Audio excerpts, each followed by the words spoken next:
সদ্গুৰু ৰামপালজী মহাৰাজে সকলো ধৰ্মশাস্ত্ৰৰ আধাৰত জ্ঞানবিলাক কয় আৰু বেলেগ কিবা ধৰ্মগুৰুবিলাক আছে নিজৰ মন মানা আচৰণ কৰায় শাস্ত্ৰ বিধি হিচাপত ভক্তিৰ বিধি নিদিয়ে।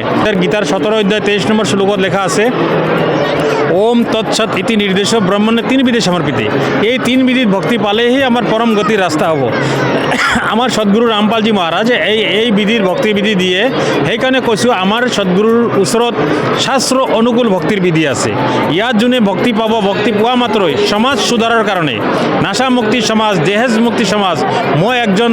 মই এজন এনেকুৱা ল'ৰা আছিলোঁ, মদ খাইছিলোঁ, জুৱা খেলিছিলোঁ, মোৰ বেয়া ধান্দা আছিলে। পৰমাত্মাৰ চৰণত অহাৰ লগে লগে এনেকুৱা মন্ত্ৰৰ পাৱাৰ আছে যে আপোনাক পূৰা নিৰ্মল কৰি দিব। যেনেকুৱা পানীক ফিল্টাৰ কৰি কিনি পবিত্ৰ কৰি দিয়ে, পানী চাফা হৈ যায়, এনেকুৱা আপোনাৰ মন পবিত্ৰ হৈ যাব, আপোনাৰ শৰীৰ পবিত্ৰ হৈ যাব, আপোনাৰ জ্ঞান বুদ্ধি হৈ যাব।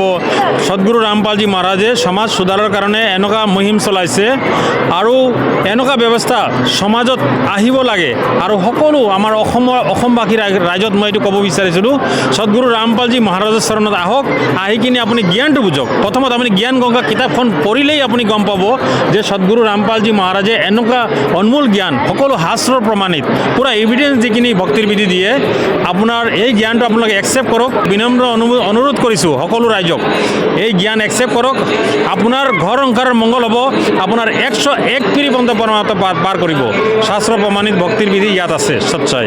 অধিক তথ্যৰ বাবে ডাউনলোড কৰক সন্ত ৰামপালজী মহাৰাজ এপ আৰু ছাবস্ক্ৰাইব কৰক সন্ত ৰামপালজী আছামিজ সৎসংগ ইউটিউব চেনেল।